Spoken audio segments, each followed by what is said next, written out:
thank you for coming so quickly. Please come in. Our pleasure, madam. Jill. Jill, yes. Well, the police said it sounded rather urgent, and as the school canteen had just closed, we couldn't have timed it better. The police? Then you're not the police. No, love. We're not the police. Not the real police, but we're just what you need. Well, who are you then, and what are you doing here? Well, I'm PCI Duvet. Call me Chief Inspector, and this is PC Coot. Call her PC Coot. But if you're not the police, what does PC stand for? Pretend constable. Pretend constable? Pretend Chief Inspector Duvet? Ah, my reputation precedes me.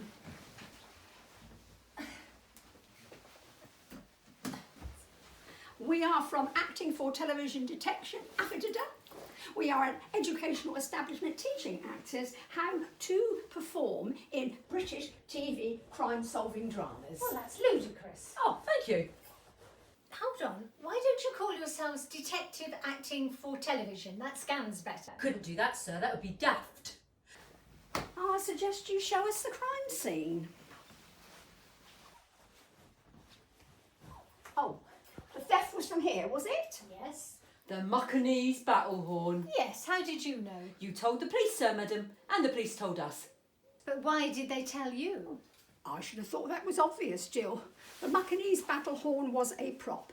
It was fabricated in 1955 specifically for the Sellers Milligan Emery short film, The Case for Mukkinese Battle Horn. It had no place in history before that. There was no Mukkinese, there were no Mukkinese people, and there were no horns blown either in battle or at half-time. It was on loan from the Goon Appreciation Society. They'll be extremely peeved. Exactly. Exactly what? Exactly, Sir Jilly Jill. Welcome to your first case, PC Coot. Look around, see what catches your eye.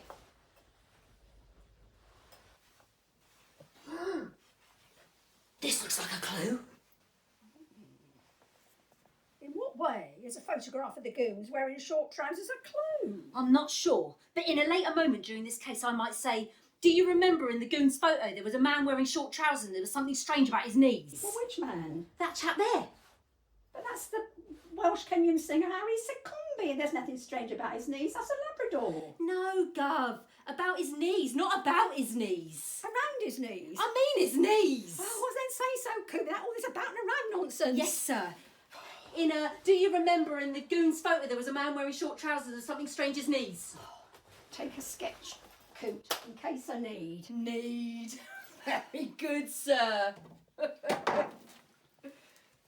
I've been thinking you might as well try and help. Excellent. To the robbery, then. What exactly was robberied? Look, the case. Was the brick in there before the robbery? What do you think? What I think or what I do not think doesn't answer that question. No, the brick was not there before the robbery. So the brick was a type of calling card, a calling brick. How much is a brick, Coot? To buy or rent, sir. What to rent, of course. 3 pence per day, returning after 9 p.m. incurs a further day's rental charge. Interesting. How so? Well, Culprit would only have 2.5 hours to hand his brick back, otherwise he'll be trapped inside a pocket. Can I remind you, they have the Mukkinese battle horn? Of course, yes. They're going to ransom the horn, that's how they get the money to pay for the brick rental. Fiendishly ingenious.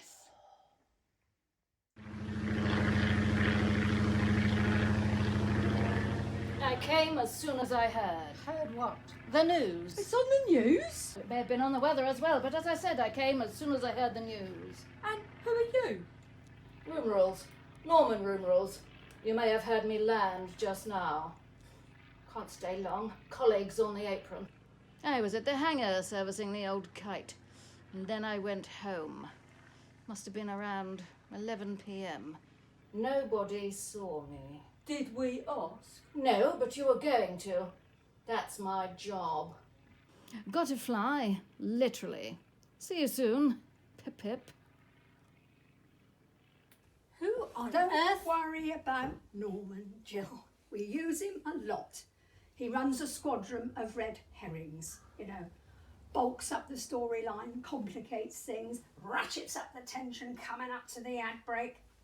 Shouldn't it be a shoal of red herrings? Yes, it's on the Mattapaic. No further questions. That's the spirit. So, Gov, back to the station for a debrief, or do you have anything else in mind? Something else, Coot. I think we need to see a non-specific gender person about a brick. Good thinking to come to Skye, sir.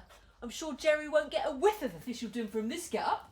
Thank you, Coot, and we can reveal ourselves when it suits us. Very liberating, sir.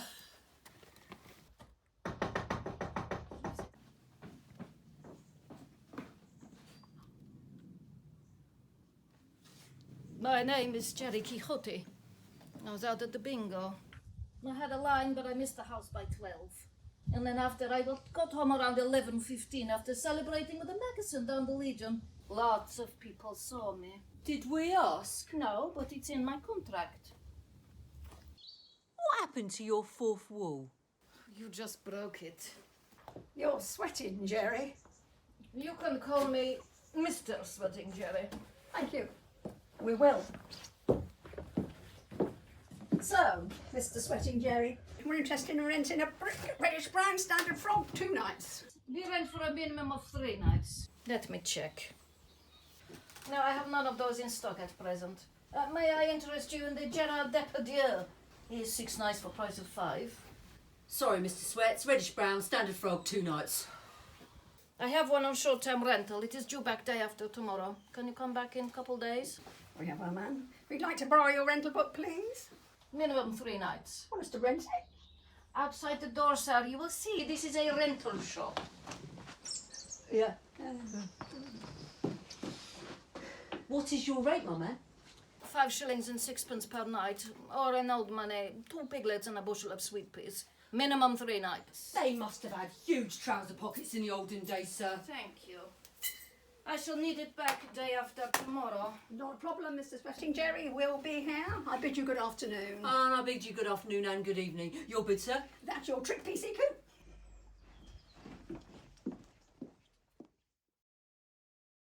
It's hard to believe it's been 3 days since the Mukkinese battle horn was abducted. A lot of advert time under the bridge, sir. Yes, and a coincidence we all happen to be wearing the same clothes as you, were they? Sharp, sir. Very sharp. Oh, second nature, Coot. Now, I've gathered you all here to provide a denouement for what I'm calling the second wind of the Mukkinese battle horn, to identify the villain. Well, there's only 2 of us here, me and him, so it must be him. Unless it is you, Mademoiselle Jill. Silence, you two. This denouement is for me to denou. I have discovered who the villain is by forensic analysis of Sweating Jerry's rental book. That same brick had only been rented out twice before, the 29th of April 1982, the 7th of December 1983. That second date, or the day after, is legendary down at the Aventador classroom. The day Shergar was stolen. Good Lord. I'm too young to remember, sir, so for my benefit and for general exposition purposes, perhaps a quick reminder on Shergar? Allow me. Shergar was a thoroughbred racehorse who won the 1981 Epsom Derby by a still record 10 lengths, only to be kidnapped 2 years later and never returned. The IRA were heavily implicated, but no ransom was ever paid, and the horse was never seen again. So what? So much, Mr. Jerry. If we find a brick was left in the stable on the night of the theft, this brick, then the same villain who stole Shergar stole your Mukkinese battle horn, Jill. And what's more, she'll be walking in here in a moment or two. She? Maybe the face I can't forget, a trace of pleasure or regret, maybe my treasure or a price I have to pay. Oh, thank goodness! What's your name and where are you from? Very good, Coot, for remembering your quiz show host lessons, but we're acting for television detection. Affidavit. So, horse and horn thief, we have you at last. Horse what? According to the brick rental ledger, Coot, this is Evelyn Words. With a U. I know how to spell words. PC Coot, did Evelyn Words her rights? Evelyn Words, you have the right to remain silent. But anything you do say will be heard, recorded, and later edited, regurgitated, and twisted by the prosecuting lawyer in a smug manner. Anything you do say is likely to provide an unexpected plot twist, which may prove to be your doing or undoing, so help me God. Oh, close enough, Coot, close enough. Thank you, sir. So, I'm being arrested, am I? For what? You stole my Mukkinese battle horn, apparently. You're where? What? Not guilty. And how do you explain this brick? The brick. How do I explain this brick? It's a bit metaphysical, isn't it? It's a brick. You explain. I asked you first. This brick was used in the theft of the Mukkinese battle horn not 3 days since. Sir, that was that brick. That is a different brick. Oh. Evelyn Words, it seems as though your brick has an alibi, but I'm keeping my eye on you. This is ridiculous. Who ever heard of an inanimate object needing an alibi? I agree, this is farcical. Hush, you two. Sit down. My governor here will decide how this plot twist and its tenuosity. Hello?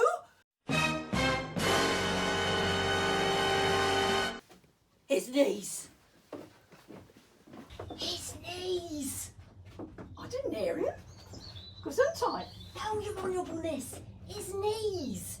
Remember earlier when I said, do you remember in the goons photo there was a man wearing short trousers and something strange his knees? All that about around nonsense? Yes, sirrah. Take a look at Sweating Jerry's knees against the sketch I made of the goons in Jill's house. Up, Mr. Sweating Jerry. It's uncanny. They're one and the same. Two and the same. A pair of pairs, Lord Sir. Indeed. 4 of a kind.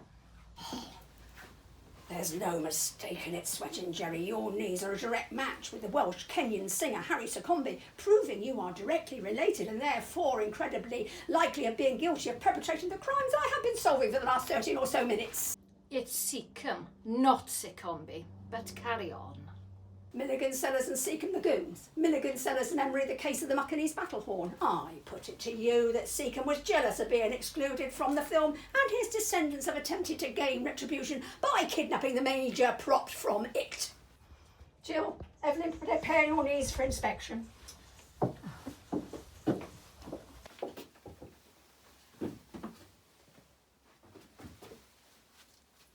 Heavens. These knees clearly show she's also a Seacombe. You're in the clear, Miss Words. It's a Seacombe family job, sir. Unless Evelyn Words and her knees are closely related to the 4th goon. Famine! Goon, not horseman of the apocalypse, but well done for having a go. I refer, of course, to Michael Benteen. Check Miss Words' knees again, Coot, with Benteen's. Heavens, sir. You're right. A doppelgang pair of patellas beyond a doubt. OK, you 3, you're nabbed, and there's just time for you to come clean if you're sharpish. Righto, we're bound to rights. We, the grandchildren of Michael Benteen and Harry Seacombe, stole the Mukkinese battle horn. And sugar. What did you steal on that other date in December 1982? Well, nothing. We were planning on pilfering John Gielgud's Best Supporting Actor Oscar for Arthur. Arthur who? What? You heard Arthur who? Scargill, Askey, Weasley, Miller, C. Clarke, Shelby, Conan Doyle. Come on, Arthur who? And what did he want with John Gielgud's Oscar? It's Arthur Pendragon. The Oscar is needed for the Anglo-Saxons in their fight against tyranny. Huh? Ridiculous. Well, you started it. That's for another episode, Coot. So there we have it. Battlehorn case closed. We're left just requiring either a devastating twist or a cheeky, ironic one-liner to close the case. One thing more. Why didn't you steal John Gielgud's Oscar? We Brexit. Brexit.